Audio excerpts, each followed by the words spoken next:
Welcome on board. I think we're live. Hi, Vlada. Hi, everyone watching the Chew on This show. How is everyone doing? This is Chew on This. This is the show for you to have your lunch together with Anna and Vlada, where we're discussing practical and thought provoking things. We're sharing our insights, we're sharing our tips, and every week we meet here, same place, same time. It's 1 p.m. EST. And every week we pick a topic that is intriguing, the topic that everyone is curious about, right, Vlada? I know that Absolutely. Vlada loves to share a certain type of tips. Vlada, what are your tips usually? Practical. They're practical. I love this. I love this. I personally come on this show to learn from Vlada's practical tips, to be And honest. I And come to get inspired and get what kind of tips you like, Anna? oh my God, I forgot. Thought provoking. Thought provoking tips, practical and thought provoking. I think this is a perfect combo for us to learn in a fun and useful way, right? Today's topic, Vlada, what is it today? What are we talking about today? We are talking about content creation. And I think this topic is so broad because content is everything. Every email you send, every internal memo you share with your team, everything you put out on social media or any other communication channels, it's all content. And that's where most of us spend majority of our time. And today we're going to talk about tested tips, right, Anna, to do it in 20 minutes or less. How can AI really level up our Absolutely. content in less time? Absolutely, absolutely. And to be honest, I hope that a lot of people are going to watch this episode and a lot of people are going to change their mind about using AI tools every day, not only for content creation, but generally for content creation, regardless whether you are a content creator, a social media content creator, you can create content, like you said, for your team, sharing some internal information that is really helpful. And I can tell you right off the bat, I have created a presentation for my client, for a new client. I've been doing this today, and also I did that yesterday using AI. Of course, the combination of traditional and non-traditional. But to be honest, I was so happy that I didn't have to delegate some certain things to my graphic designer on the team. It saved me so much time. I created graphics myself and I loved it, but I had still to create some workarounds because AI generates content or generates, I mean, graphic content or text content. You still have to edit it, right? You still have to work a little bit with it to make it. To make it a good fit for whatever you need. So definitely there's a combination, and I feel like this is the challenge that a lot of people don't get or maybe oversee. So the moment they start using AI to create content, they see that it's not perfect, right? And then there's like one comment that I keep hearing from everyone: it's not perfect, it's not there yet, I'm gonna do Thank this in my God. Thank God. The moment is going to be perfect. We're yeah all screwed. I'm just gonna do it my own old way. And that's, as we know, Vlada, with you, this is not growth. That's not growth minds Right. thinking. That's not. And I think one phrase that I really like, Anna, is that AI will not replace you in your job, but people who know how to use AI will. I And agree. that's what our show is about. So we're going to have a lightning round of top three tips from each of us. And I'm excited to hear about what your three top Oh, you want tips me to are. start? And I'll share mine. So we You can want me just bounce one after the other. So, number one tool, Anna, for Yeah, you. let's bounce. So I just want to add to what I just mentioned, the presentation, right? You're probably curious, like, Anna, did you use any specific tool to create that presentation? Well, I will tell you, my go-to tool has been and still is a chat gpt, to be honest, right? That's my go-to tool. And I believe, because I did research, because I also conducted a webinar for English teachers on using AI for classroom work and for lesson planning. So I did my research on the apps, on the AI apps that that are out there, but still they're all based on pretty much GPT 4.3.2 technology. The only thing that these companies that use AI, they add their bulk of prompting, so it should be easier for you. Another thing that I did for my chat gpt, I connected it with the extensions that are bot extensions. So to, for example, if I need to generate to create a resume, there is a resume gpt extension, like, or for example, if I need to write a selling email or reach out, so there is this. And I've tested them all, and to be honest, some of them are good, some of them are not so good. But if you train yourself to prompt ChatGPT well, right? If you master your prompting skills, you can just use one app, a ChatGPT app, for anything pretty much. Because again, getting back to my presentation, right? So this is what I did. So that was like my steps. I created like an overview of what this presentation should be about. So for example, I did like 8 bullets, because I needed 8 slides. And I uh, gave ChatGPT this prompt, but also like I added like, this should be a selling presentation for a tech client, blah blah blah. Like, I gave other things. And you know what, it spat out like a perfect text for each slide. Of course, ChatGPT is it's pretty wordy, right? So I had to run another prompt saying, make it less verbose, like, less words, be like more up to the point. And you know what? I just copy pasted then the text and like added some information. And then, my presentation was just text. I was like, okay, I need to add some graphics. So I did run again in the same window, because I think it was like I trained it a little bit already. In the same window, I asked ChatGPT to create a graphic for certain slides. For example, about us slide, and it gave me this graphic. And then I said, okay, generate graphic for the problem slide, and then for the solution slide, and it generated graphic. The only thing, and again, my tip when you want to generate graphic through ChatGPT, you don't want text. You don't want this text on your picture, because like ChatGPT is not really good with the text on the picture. So when you're prompting in your prompt, make sure you say no text, and that's it. That's pretty much it. I do have an app that people use for presentations. Like, there is an app that is called Poe, Poe.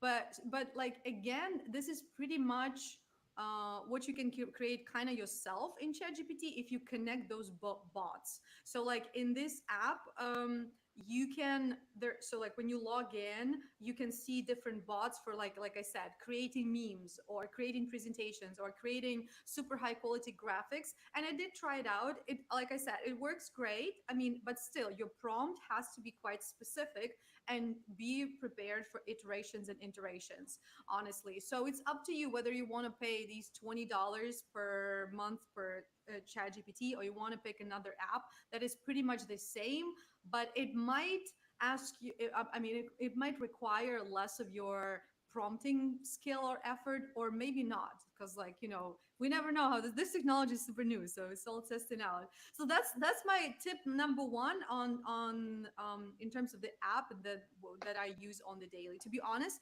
I use ChatGPT all the time, for, like you said, for all kinds of content. Yeah, but what about you? What's your Yeah. go-to app or go-to tip? Well, I'm actually really excited to share because I think this app actually beats ChatGPT. I'll go as bullish as to say that. Well, I recently started using Perplexity.ai.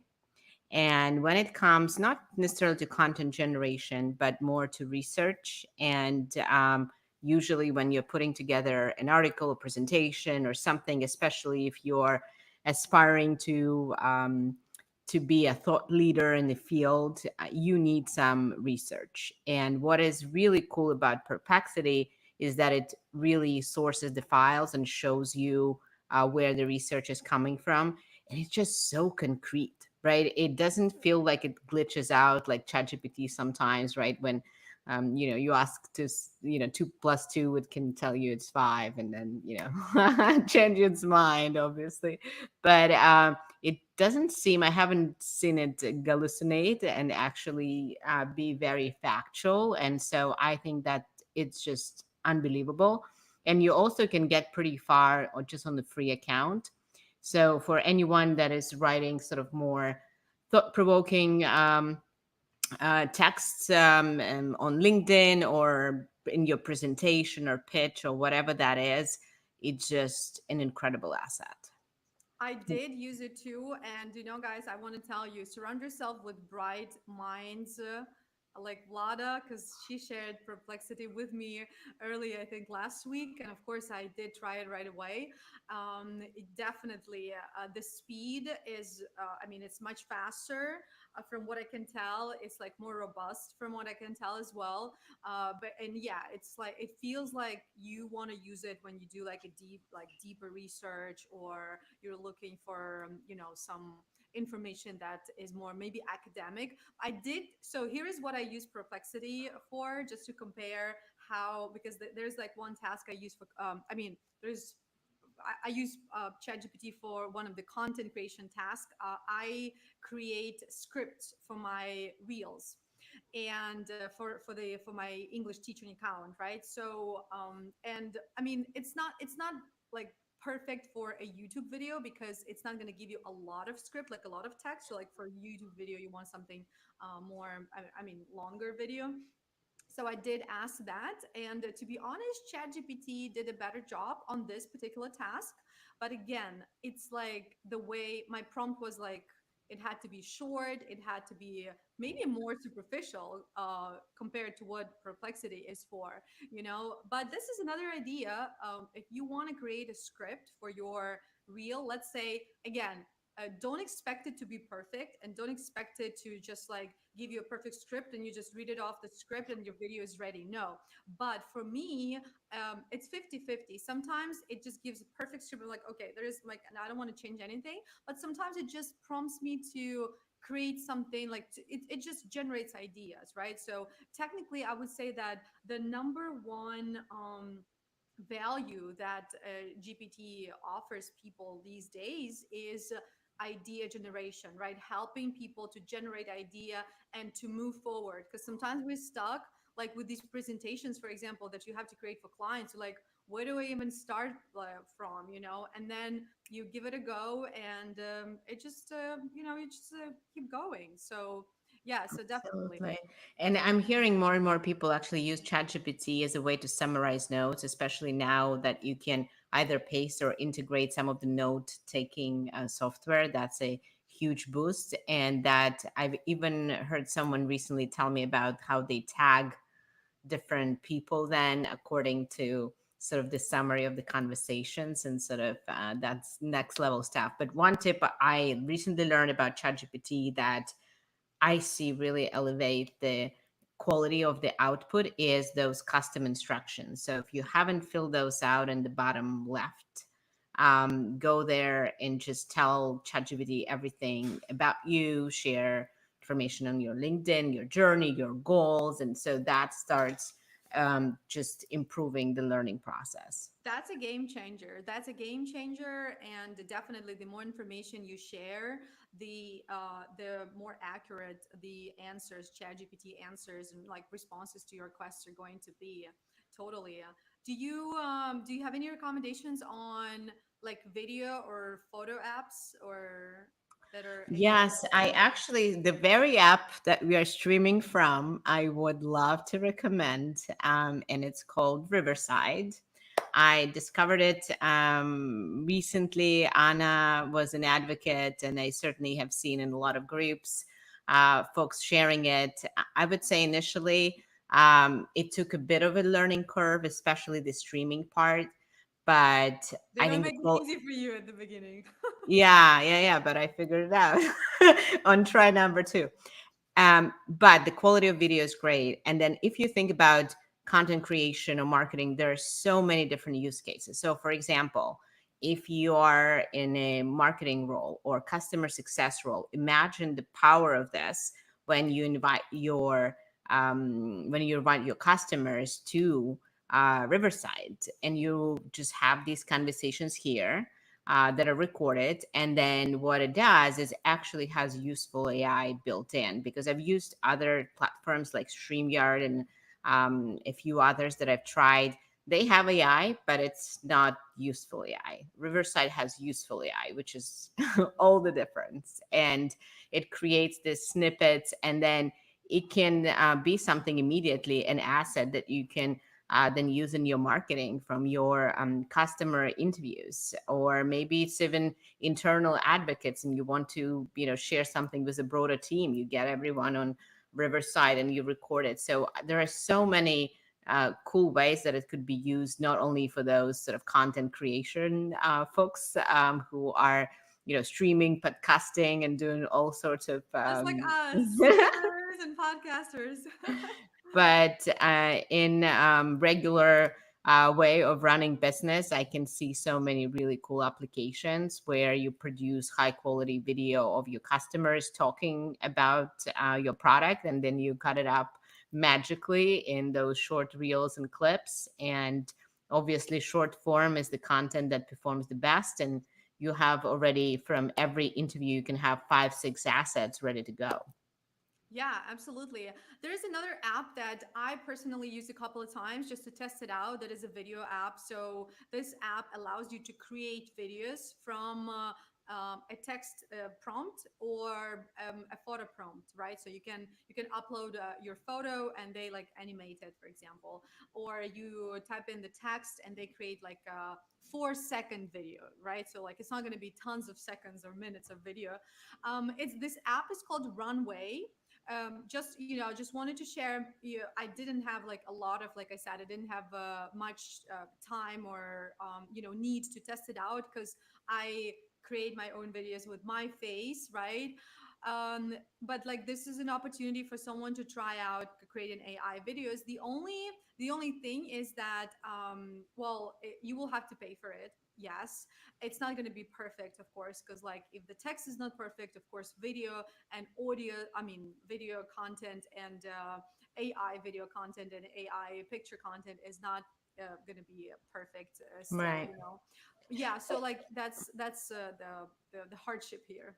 Yeah, and related to that, isn't there an app, Hey Gen, I think it's called, where it effectively translates everything you say. Let's say I'm speaking English, but with the same video that I upload, I can be speaking like 15 different languages, and that certainly is huge for I think um, Caption is doing this, right? captions are doing too. Caption is doing this. I use this actually. Yeah. Speaking of that, Caption is of course my go-to. So my go-to apps that I use on the daily, it's Caption, of course, to add subtitles, but also to change the language. So sometimes I record a video in English, but I need it in Spanish. So I would change. I mean, not only subtitles, but also my voice. My voice is super funny when I speak Spanish, and I have American accent speaking Spanish for some reason. Well, I guess because it translates from English, right? So I do that. So that's my go-to app, and but pretty much any app these days they added this AI feature, like you said, note taking and subtitles. So there is another content creation app that I use a lot to edit videos and even photos, but like mostly for videos. It's called InShot. And of course, they also added AI features. For example, subtitles, like AI subtitles, and some other things I haven't explored yet, like everything. But I see that they have like a lot of AI updates. And as far as note taking goes, the last week I tested out this a new app. It's called Roam. This is like a new generation virtual office, and they also have, they call them, it's magic minutes, but like they inbuild this really cool tool that, like you said, Vlada, takes notes of during the meeting and like tags people and but like it's super organized, like you said, it's not just a script of like whatever yada yada people are talking about, but like very organized, and it's like a memo technically. And yeah, so I think that all these companies that are like building cool things, they figured out how they can add value to their product now with AI. And this is actually what we do. So we just launched English for IT Academy. This is a new platform for people to come on board and practice English daily. And we also have like inbuilt AI feature for Oh, I people. didn't know. Yeah, it's like it helps people to create message to get started. And you know what, I've seen it in action because we have just onboarded a couple of hundreds of people, and they all like texted me. And the reason why they texted me, because they had this prompt, and then a lot of people were like following up, Anna, I didn't create that message from scratch, but like your tool helped me, but this is me writing to you. And like, but it triggered the conversation, and usually people are super reluctant to to send out that first reach out message. And I'm like, wow, this is crazy, this is amazing, and for people who are learning English, especially because they made this initial move and now they feel more open and more relaxed to continue the conversation. That was like an icebreaker. Awesome. Well, last one from me. And if you have any must-have tool that you use, please I think think about I'm it. done. I It's think I'm now done with mine. done. Well, so we talked a lot about tools that you can use to be more productive, more creative, more capable, even, right? I'm not a great video editor, but with these tools, anyone can edit and do that fast. One platform I recently discovered, and I'm still early days with it, is really the future work. So imagine rather than hiring a whole marketing team, you can hire an AI to do a job. And so there are these companies popping up. And for a few $100s a month, you can have a marketing assistant or you can have a graphic designer. And of course, the work is somewhat limited, but it's really purpose built to perform that function. And so the company that I've started testing out is called getwork.ai, where you literally go on the website and you can hire people for a few $100s. And I don't know if there are actual maybe people somehow participating on the back end. It's a little slower than ChatGPT, but it's really, really cool.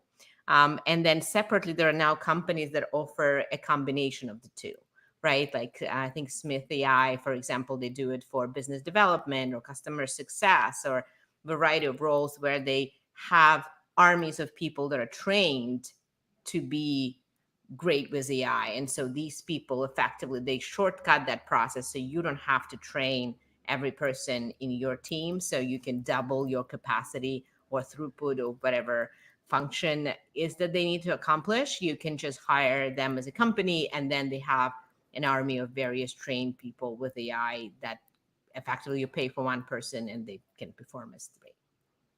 That's very That's really cool. interesting. Let's share all the links to the apps that we discussed in the description to the video, right? For people just to test them out.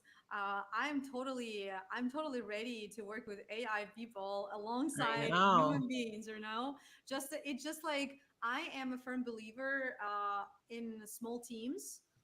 You don't need like inflated like team to do a good job, right?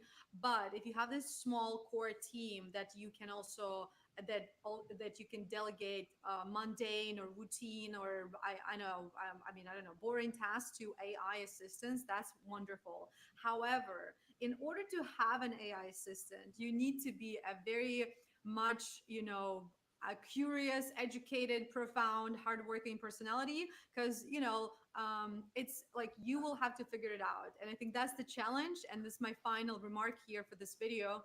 Don't be afraid, be like to test out and to try out. Don't be afraid to experiment, and be prepared that you will have to iterate on things, right? And also, another thing that you should keep in mind, everyone is afraid and everyone hates change. That's why whenever you want to start using a new app, that's always going to be hard. It's just because it's our human nature. We are not welcoming change. I mean, unless we are super into Tony Robbins or Joe Dispenza, I don't know. Yeah, so most people can't do it. So be prepared that it's going to be hard, but give it a shot, right? Give it some time, and invest your time, and you're going to nail it. Absolutely. Well, Anna, it's been a pleasure. I learned a ton, and I am excited to share the tools. If you guys have your favorite tool and we haven't talked about it today, or you checked out any of the tools that we are mentioning and you love them or don't love them, we want to hear about your experience. And again, if you don't follow Anna on LinkedIn and YouTube, please do the same for me. Um, We'll drop the um, links in the description your too. last name is Find all of them in unpronounceable, so I'm not gonna try. YouTube. You can. Yeah, Anna and Vlada. Yeah, we'll drop all the links in the description. So give us a follow, stay connected, slide in our DMs if you have any questions, comments, or concerns, or you have suggestions for our next topic. I think, Vlada, we should announce our next topic tomorrow so that people have more time to prepare and prepare their questions for us. Absolutely. And please follow the channels. We are starting to get a lot of comments, a lot of feedback. And for those of you that are starting to comment, please give us feedback. And it is a fun experience, and we wanted to make it practical and And thought provoking. exactly. Have a great day, everyone. Bye. Thanks, Vlada.